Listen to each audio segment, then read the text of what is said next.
gabar ayaa uur u qaaday macallimadeeda dhakhtarkii markii uu ogaaday ayuu sheegay wax cajiib ah oo aad loola yaabay subxaanallah yacni wax xiriir ah ama jamaaca lama aysan samaynin kahor inta aanan muuqaalkeena bilaabin fadlan nagu soo biir muuqaalka like garee asxaabtaadana la wadaag si uu saaxiibo badan u gaaro hagaag waa qiso xaqiiqo ah gabar uur ka qaaday macallimadeeda gabadhan waxa ay uur ka qaaday macallimadeeda ciwaanka qisadan markii aad soo aragtay waan hubaa in aad la yaabtay waxa ayna kula ekaanaysaa inay tahay wax qiyaali ah oo aan xaqiiqo ahayn ama filim laga soo xigtay oo quraafaad ah in gabar ay uur u qaado gabar kale oo ay xiriir la yeelatay laakiin tani ma ahan qiyaali ee waa xaqiiqo dhab ah waxa ayna ku dhacday gabar ku nool dalka Sacuudi Carabiya qisadan waxa ay ku bilaabanaysaa sida tan gabar ayaa dhiganaysa mid kamid ah iskuulada magaaladaas waxa ayna ahayd gabar aad qurux badan waxa ay soo dhamaysay dugsiga dhexe waxayna u soo gudubtay dugsi sare halkaas macallimiinta wax ka dhigayay waxa kamid ahayd macallimad waxayna bilowday inay u soo dhawaato markasta waxay ila dhaqmi jirtay si aysan ula dhaqmin ardayda kale ee gabdhaha ah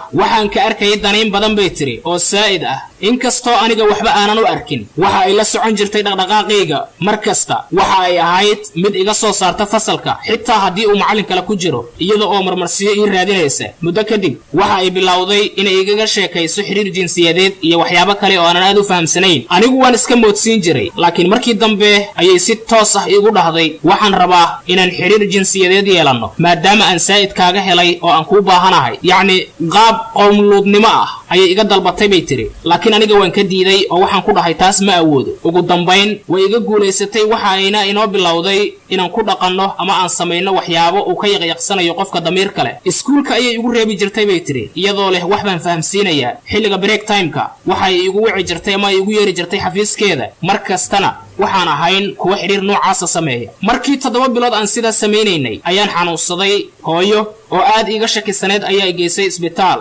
maadaama ay iga muuqdeen astaamihii uurka balse anigu aanan fahamsanayn waxaan maray baaritaan waxaana soo baxday jawaabtii dhakhtarkii ayaa dhahay waxaan idiin wadaa waxaan aad ula yaabay oo ah in gabartaadu ay uur leedahay hooyaday aad ayay u naxday inta aan waddada ku soo jirnayna saa'id ayay ii canaananaysay iyadoo iguna ii sheeg yaa waaye qofkaad uurka u qaaday gormeesa la kulantay xageesi joogaa qofkan maadaama aanan keligay bixin mar kastana aan raaco walaalaha iyo waalidkayga xitaa iskuulka keligayga ma aado kamana imaada bay tiri gabadhan aniga aad baan u ooyey wax aan ku jawaabana ma garanayo waayo ninba maanan arag xaafadda ayaan tagnay aabbahay oo jawaabta sugayay ayaan u tagnay waxaa loo sheegay inaan uur leeyahay aabbahay aad ayay u carooday waxa uuna bilaabay inuu igaraaco isaga oo doonayo inuu nafta kow iga siiyo ayaa waxaa imaaday walaalkay oo iga celiyey wuxuuna igu dhahay sheeg runta si aad uga badbaadda aabe waxaan uga warramay xiriirkii aan la lahaa macallimadda iyo qaabka uu ku bilowday laakiin cidna igama rumaysan aabbahayna waxa uu dhahay waxaan wacayaa booliska iyaga ayaa runta kaa soo saaraya laakiin markii booliska imaadeen xitaa isla hadalkii ayaan ku soo celiyey oo hadal kaleba ma hayo waxaa loo yeeray macallimaddii wayna qiratay dembigan booliiska ayaa keeneen dhakhtar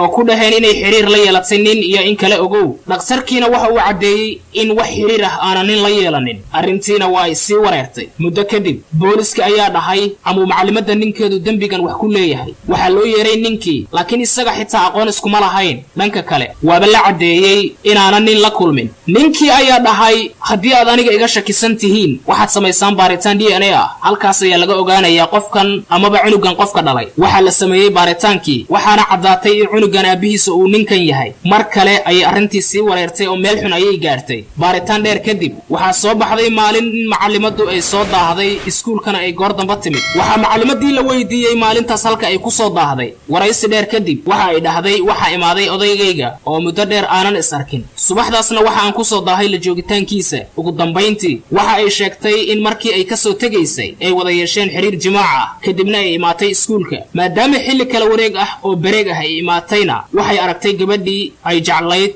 oo ay markii horeba xiriirka qaabdarrada la samayn jirtay waxa ayna dhahday waxayna dhex maray xiriirkii aan wada samayn jirnay dhaqaatiir qubro ah oo loo wacay arrinkii ayaana looga hadlay oo looga warramay waxa ayna dhaheen hal mid ayay ku qaaday uurka gabadhan naagtan xiriirka ay la soo samaysay ninkeeda si fiican ugama soo mayran oo waxay ahayd mid janaabo qabta markii ay gabadha la kulmaysay sidaas ayayna ku soo qaaday isbeeramkii ninkeeda maadaama gabadhan ay isla markiiba xiriir la samaysay riximkeeda ayay gaareen isbeeramkii ay ninkeeda ka soo qaaday ayayna halkaas geysay sidan ayayna gabadhan uurka ku qaaday fasir kale iyo micno kale waa loo waayay waxaana lagu micneeyay inay tahay ciqaab uu Allah ugu talagalay labadan gabdhood oo sameyn jiray wax uusan raali ka ahayn ninkii macallimadii qabay ayaa go'aansaday inuu gabadhan yarta ah guursado xunugiisana uu magac siiyo halka ayaana lagu dalaaqay macallimadii shaydaamada ahayd waxa uu guursaday gabadhii yarayd ee uurka lahayd halkaas ayay ku dhamaatay qisadii mucjisada ahayd waan kaaga mahad celinayaa haddii aad soo gaartay dhamaadka muuqaalkan fadlan muuqaalka like garee asxaabtaadana la wadaag si uu saaxiibo badan u gaaro aragtidaada inuu wala wadaag